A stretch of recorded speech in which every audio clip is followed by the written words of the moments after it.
Designate the amendment. Amendment number 16, printed in House Report number 111-410, offered by Ms. Clark of New York. Pursuant to House Resolution 1051, the gentlewoman from New York, Ms. Clark, and a member opposed, each will control 5 minutes, and the chair recognizes the gentlewoman from New York. Thank you, Mr. Chairman. Today I rise to offer my amendment to H.R. 4061 and request that it be supported along with the underlying legislation.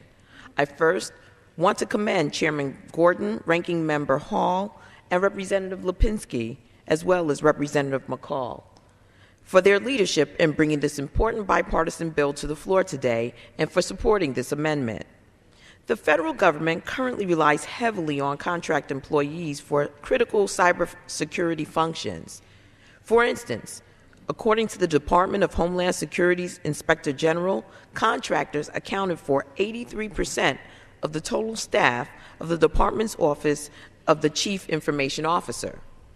A July 2009 Booz Allen Hamilton assessment of the cyber workforce titled Cyber Insecurity, Strengthening the Federal Cybersecurity Workforce concluded the federal government needs more employees who can effectively manage the blended cybersecurity workforce of contractors and in-house employees.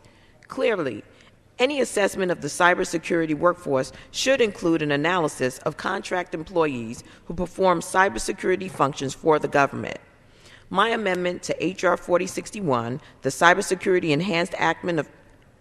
Enhancement Act of 2009, would do just that, amending Section 107 of the bill to include an analysis of the extent to which federal agencies rely on contractors to support the federal cybersecurity workforce, as well as each agency's capacity to manage these contractors.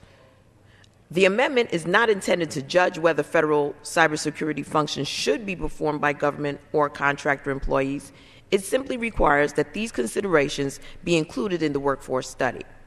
I hope that you will join me in supporting this amendment.